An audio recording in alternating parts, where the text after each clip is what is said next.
মালয়েশিয়ার রাজধানী কুয়ালালামপুর, সেলাঙ্গোর, জোহর, পেনাং সহ বিভিন্ন রাজ্যে ধারাবাহিক যৌথ অভিযান চালাচ্ছে দেশটির অভিবাসন বিভাগ। সেই ধারাবাহিকতায় অভিযান চালানো হচ্ছে দেশটির বিভিন্ন রেস্তোরাঁ, কারখানা, বাজার, আবাসন ও ব্যবসা প্রতিষ্ঠানে। এমন পরিস্থিতিতে আবারও কড়া বার্তা দিলেন মালয়েশিয়ার স্বরাষ্ট্রমন্ত্রী সাইফুদ্দিন নাসুশন ইসমাইল। বলেন, চলমান অভিযান কোনোভাবেই শিথিল করা হবে না। এমনকি দেশের 19টি অভিবাসন আটক কেন্দ্রে ধারণ ক্ষমতার চেয়ে বেশি বন্দী থাকলেও অভিযান অব্যাহত থাকবে বলেও জানান তিনি। Patuh dengan akta immigration, jangan masuk kosong tanpa dokumen, jangan terlebih tinggal, jangan salah guna pas. Kalau itu kita temui, terpaksa kita bawa ke depo.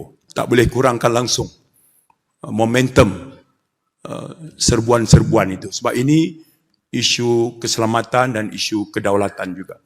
Okay. Negara kita ni terbuka. Mereka boleh datang cari rezeki.